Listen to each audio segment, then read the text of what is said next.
পৃথিবীতে ভালোবাসার সূচনা কিভাবে হলো এটা যদি আমরা জানতে চাই আমাদের একটা হাদিস জানতে হবে। হাদিসটি হচ্ছে নবীজি সাল্লাল্লাহু আলাইহি ওয়াসাল্লাম বলেন, ইন্না লিল্লাহি মিআতু রাহমাতিন, আল্লাহ তাআলা সমস্ত ভালোবাসা, মায়া, মমতাকে একত্রিত করে সমস্ত ভালোবাসাকে 100টি ভাগে ভাগ করলেন।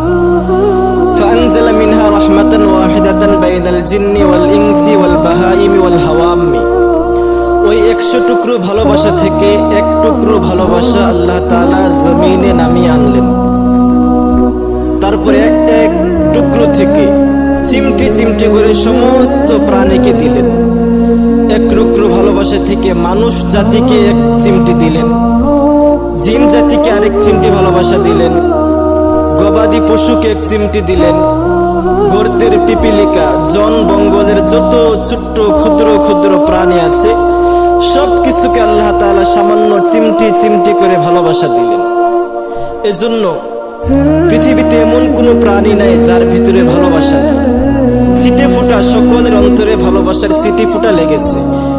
এজন্য আমরা দেখতে পাই, আমরা যখন বাচ্চাওয়ালা মুরগির সামনে দিয়ে যাই তখন ওই মুরগিটা আমাদেরকে কামড় দিতে আসে, ঠুকর দিতে আসে, কারণ ওই বাচ্চার প্রতি তার অন্তরে ভালোবাসা আছে।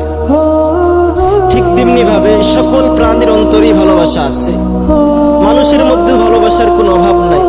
কত ভালোবাসার চিত্র, ভালোবাসার গল্প আমরা সকলেই শুনি। আমরা অনেক পত্রিকায় দেখেছি, বন্যা দুর্গত এলাকায় এক মহিলা তার সন্তানকে নিয়ে সেই কঠিন বিপদে পড়ে আছে। তো মহিলা বুদ্ধি করে সন্তানটাকে একটি বালতির মধ্যে রেখে বালতিটাকে আঁচলের সাথে বেঁধে দিয়েছে। এক সময় পানির তরঙ্গে মায়ের ইন্তিকাল হয়ে গেছে, কিন্তু সাংবাদিকরা গিয়ে দেখলো মা মরে গেছে, কিন্তু বালতির ভেতরে সন্তানটা বেঁচে আছে। এমন অনেক লাভ স্টোরি, গল্প আমরা শুনি, জানি। তো আমাদের মধ্যে যে একে অপরের প্রতি এত ভালোবাসা, সন্তানের প্রতি মায়ের ভালোবাসা, স্ত্রীর প্রতি তার স্বামীর ভালোবাসা, বন্ধুর প্রতি বন্ধুর ভালোবাসা, ভালোবাসতে গিয়ে, ভালোবাসা প্রকাশ করতে গিয়ে অনেক মানুষ জীবনটাকেও বিলিয়ে দেয়। এত ভালোবাসার গল্প। তাহলে কি আমরা এক টুকরো ভালোবাসা পেয়েছি? না, এক টুকরো পাই নাই। এক চিমটি পেয়েছি, এক চিমটিও পাই নাই। এক চিমটির ছিটে ফোঁটা ভালোবাসা আমাদের অন্তরে লেগেছে। তো যে আল্লাহর কাছে 99 টুকরা ভালোবাসা আছে, ওই আল্লাহর অন্তরে কি ভালোবাসা, কি দয়া, কি মায়া। এজন্য হাদিসে আছে, আল্লাহ তাআলা যখন সমস্ত সৃষ্টিকুলকে সৃষ্টি করলেন, এরপর আল্লাহ তাআলা একটা পত্র লিখলেন। সেই পত্রটা রেখে আল্লাহ তাআলা পত্রটাকে আরশের সঙ্গে টানিয়ে দিলেন। সেখানে লেখা আছে, ইন্না রাহমাতি সাবাকাত গদবি, নিশ্চয় আমি আল্লাহর রাগও আছে, ভালোবাসাও আছে, কিন্তু আমার ভালোবাসার রহমত আমার রাগ আর গুসার উপর বিজয় লাভ করেছে। মানে আমার রাগের তুলনায় আমার ভালোবাসা অনেক বেশি। আল্লাহর ভালোবাসা, আল্লাহর দয়া মায়া কতটুকু, এর কোনো সীমানা নেই।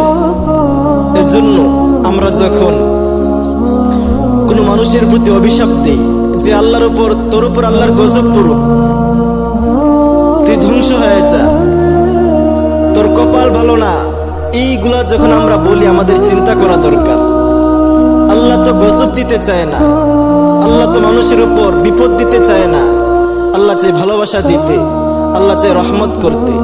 এজন্য আমরা অন্যের জন্য দোয়া করব, কাউকে অভিশাপ দিব না, বলবো আল্লাহর উপর, তোর উপর আল্লাহর রহমত বর্ষিত হোক, আল্লাহ তোমাকে শান্তি দান করুক, তোমাদের বিপদ আপদ আল্লাহ মুছে দিক।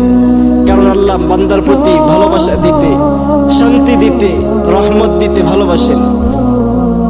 আর গজব দিতে, কারো উপর বিপদ আপদ দিতে, এগুলো আল্লাহ চান না।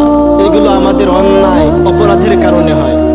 এজন্য আমরা কারো প্রতি অভিশাপ দেব না, কারো অমঙ্গল কামনা করব না, সবার প্রতি মঙ্গল কামনা করব, সবার প্রতি শান্তি এবং প্রশান্তি কামনা করব। আল্লাহ তাআলা আমাদের সকলকে তৌফিক দান করুন।